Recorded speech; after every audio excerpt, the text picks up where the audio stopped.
Example M8.3, a cantilever beam 10 feet long carries a uniformly distributed load of 100 pounds per foot.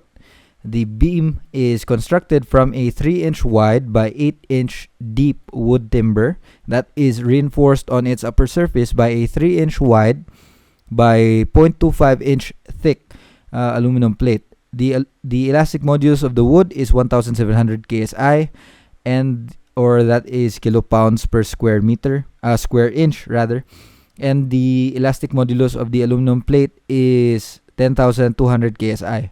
Determine the maximum bending stresses produced in timber and the aluminum plate. Okay, so first what we see is that this is a composite section. So we will assume that the bond is perfect here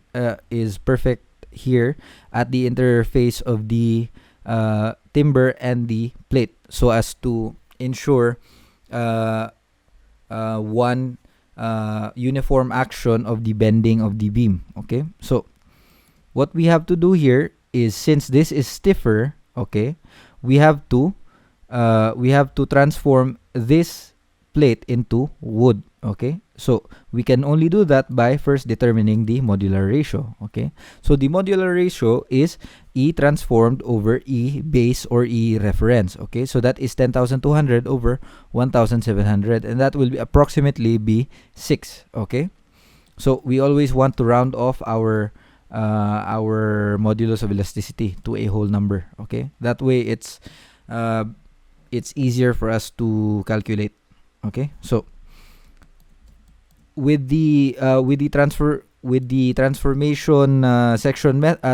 section method, what we will do is we will multiply the width of the plate by the modular ratio, and therefore we have this transformed section here. Okay, so we are only again multiplying the width by the modular ratio to preserve the strain diagram of the original beam. Okay, so from this, since we have our transformed cross-section, we can then determine the location of the centroid. Now, we will be using Varignon's theorem for that fact. Alright, so we are using the transformed section already to determine the centroid of the beam.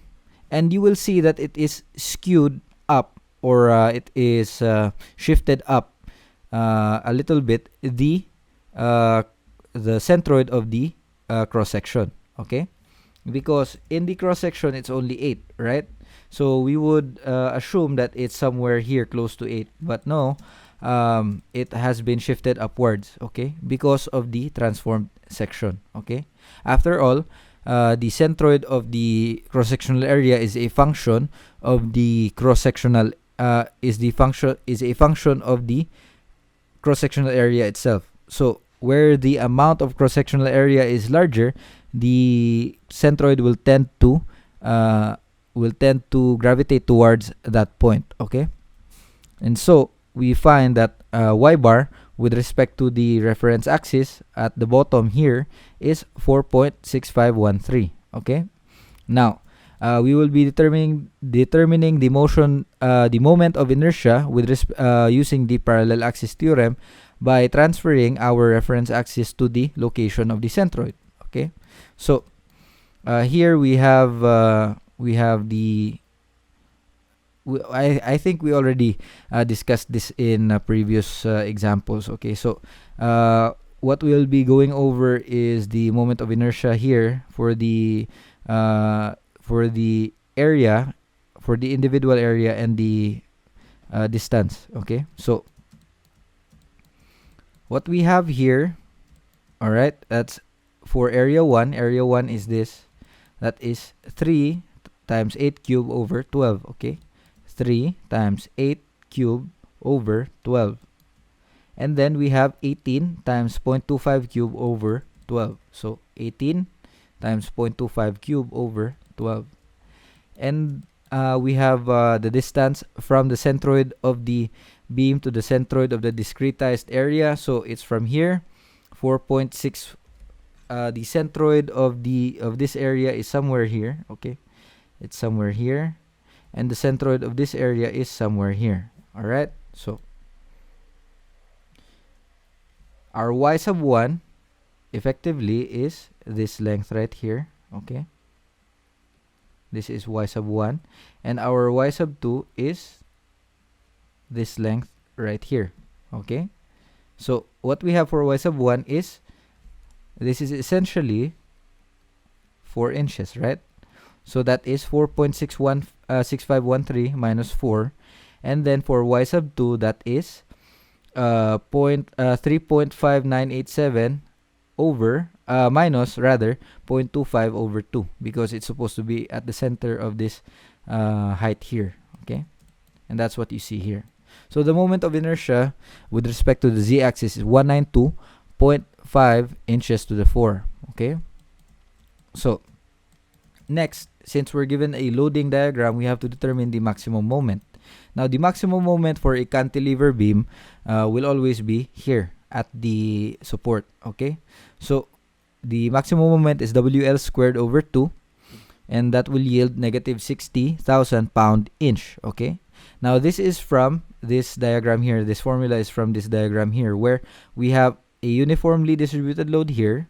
If you turn that into the resultant, okay, that is W times the whole length. Okay, now the moment arm of the resultant force is L over 2, and that is why for the moment at the support we have WL, that's the force, times the moment arm, which is L over 2, and therefore that is WL squared over 2. Okay, so next, what we have to do is determine the maximum stresses produced in timber and aluminum plate. Okay, so for the maximum bending stresses in the wood, it's most probably this at the outermost fiber of the wood. Okay, so it's gonna be here, while for the aluminum plate, it's gonna be at the outermost fiber of the aluminum plate here. Okay, so to solve for the maximum bending stress in the wood, that's just My over I. Okay, we can directly apply the flexure formula because we did not transform that area. Okay, so we have M, that's 60,000 pound-inch. Again, we transformed it into inch because our units for the Y and I are all in inch. Okay, minus 46513, because that is the distance from the centroid towards the outermost fiber of the wood. Okay, so that's 4.6513. Okay, so that will come out to negative 1450. Okay, now for the maximum bending stress in the aluminum, it's most likely going to be at the top. Okay, so using the flexure formula and multiplying by the modular ratio, because we transformed the section, we will arrive at 6730 psi in tension because it's positive. Okay, so at the intersection, however, although it's not asked here, at the intersection, however, of the plate and the wood, okay, we can get the stress there. Okay, by use of the stress strain diagram and the stress diagram. Okay, so our strain distribution here is from 660 positive to negative 853. Now, where is this from? Notice that we have 6730. Now, by using our calculators, 6730 divided by 10, 10,200 times 10 to the 3, that is 6730 psi over 10,200 ksi. KSI is 10,200 ksi is the modulus of elasticity of the steel. Okay, now recall again from Hooke's law, since this is assumed to be linear. Hooke's law, E is equal your stress